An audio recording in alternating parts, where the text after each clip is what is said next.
Hello and welcome to another video from the Marketing Study Guide. In this video, we're going to have a look at the communication process model. You've probably seen this in one of your textbooks. We've got 9 elements to look at. It goes from sender all the way through to a receiver, and then it feeds back to the sender. So we're going to make sense of this model. Okay, so I'm looking at it from a marketing perspective. Now this particular model is a communications model.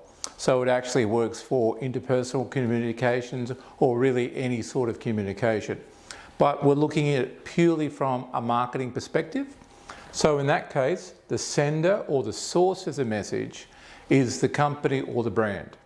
Now initially, they will set communication objectives. They flow down from the strategy, their marketing plan, what are we trying to achieve? Now, some of the objectives we would have as marketers: increasing sales, building the brand, launching a new product, expanding geographically, improving customer loyalty, etc. So they're things we want to achieve in our marketing activities. So here we decide we need to communicate to our target audience, our target markets, and we are trying to achieve one of these things. So the communication is deliberate initially, and it's designed to achieve a business outcome. So let's start there. Okay, the next thing we've got to do is what's called encoding. That's a fancy word, but we're trying to create a code or create a simple way, an easy way of communicating what we're trying to communicate. Okay, so how do we explain, persuade what we're trying to do? Okay, so I'm using an example about a Big Mac. Okay, so let's pretend it's not a real product, but let's pretend it's a new product for McDonald's, and they're taking their traditional Big Mac and they're making it a lot bigger. Okay, they're sick of Burger King saying their burgers are bigger, so they're going to come out with a new, bigger Big Mac, if that makes sense. So the first thing we do is, okay, how do we explain that? How do we package the benefits? How do we position that in terms of our communications? And that's what we're trying to do here. And typically, a large company would go off to their agency, a digital agency or an advertising agency, and their creative people would come up with some sort of central creative message. How are we going to encapsulate that, put all that together so the communication is really clear and simple? So as an example, for a Big Mac, the bigger Big Mac, what we could do, they might come up with, oh gee, let's have a big poster and we can only show part of the Big Mac. It's so big, it goes off the poster. And that could work on videos and TVs, etc. If we have a radio ad, then we would run out of space. There's so much we need to tell you about the Big Mac, we can't fit it in. Okay, and on a video, perhaps they zoom in and they only show part of the new, bigger Big Mac. So that would be how we're going to encode this new product. Okay, so we're trying to package up in a simple way of communicating.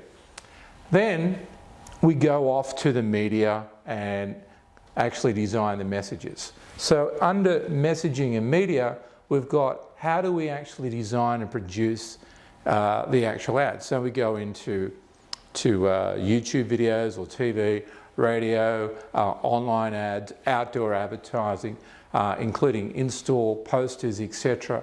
So we've got to create that message. So we go out and we take photos, we film, etc. So that's where creating the message. Each ad will have copy and words sitting underneath, usually a slogan or a tagline, etc. So how do these two work together? Now, if we have an online ad, somebody can click on that and go through to a landing page where there's lots of information. If somebody's looking at a website or looking at social media, they're browsing through and they've got time. Now compare that to a billboard ad where you might be driving along and the billboard flies by. That ad has to communicate to you inside a second or two, whereas an online ad or a TV ad has more time. They can explain more things. So we might decide, okay, let's do a series of radio ads when people are out driving, going home from work, and they might go, feel like a Big Mac because I've just heard it on the radio, I will go there. So we've got typically 30 seconds to explain and talk about the new Big Mac. In a billboard, we have a split second. So we've got to configure the same message, but design it for a particular media. So that's what's happening here. Then it passes. Up to here, the message is source controlled. Okay, so we as a company, we control what we're going to do, how we're encoding it, how it comes out in the various messages and media. Then it passes to the receiver. Now again, I'm taking a marketing perspective. So our receiver is our target audience. Typically, we are chasing consumers, so they form part of our target market, but we could also, in terms of communication, have a target audience which is not a consumer. So examples of that might be government officials that we want to lobby and we want to change legislation. For example, for McDonald's, in some countries they ban advertising of fast food to children. So we might want a separate campaign to this, but we might want to influence people making those rules to relax them or be more flexible. So they're a target audience, although they're not going to buy our product. Likewise, it could be local communities, it could be social, environmental groups, etc. that we want to influence. So target audience could be those. So marketers also think about those, but typically the receiver for marketing objectives is going to be a target market consumer. Okay, so it comes in, they see the ad, they are exposed to the ad in some form, whatever media it is, and they decode the ad. That means they interpret it, they understand it, it's how they perceive it. Now this may differ to our intention. We might have researched this ad and we might be pretty sure that nobody could misunderstand this, but that happens all the time. You know, in your day-to-day communication, you'll say something and somebody goes, "Why did you say that to me?" And you didn't mean it that way, but there's somebody who knows you, they're a friend or a family member, yet they've misinterpreted you. So the same thing's going to happen here. The receiver or the consumer will interpret it based on their attitudes, based on their experience, based on environmental factors, etc. Okay, and that's why in marketing we often look at perceptual maps, because we want to understand how the consumer actually perceives and understands the messaging. So no doubt you've gone to a movie with some friends and somebody in the movie was a character in the movie, and you walk out and say, "I really like that character, he or she seemed really nice," and your friend says, "Oh, I didn't like them, I thought they were a bit mean."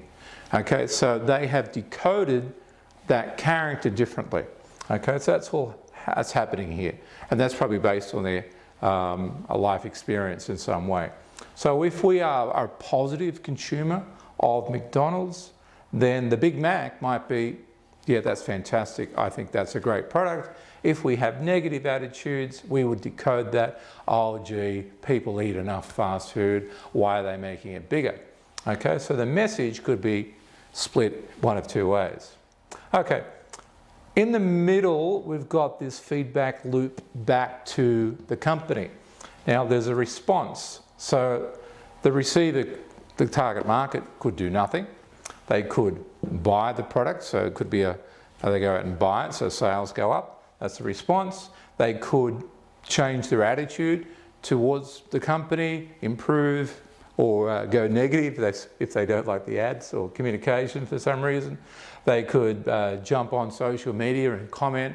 They might see the ad on YouTube or something like that and type away, or it's a social media post and they might put some comment on it. So they could potentially respond. They don't have to. They could be, oh yeah, another ad, big deal, another new product. Okay, it could be no response. But hopefully one of these objectives, whatever it is they're going to do that. So what the receiver does, how they think, how they act, how they respond in terms of marketing.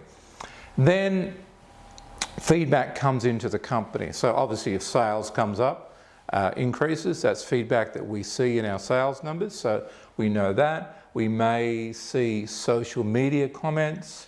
We can actually analyze digital ads, how many people clicked on it, what sort of person clicked on it. If it was a YouTube or type ad, did they skip it? At what point did they get bored in the process? So they might have clicked on the ad, gone to a landing page, come down to a certain point.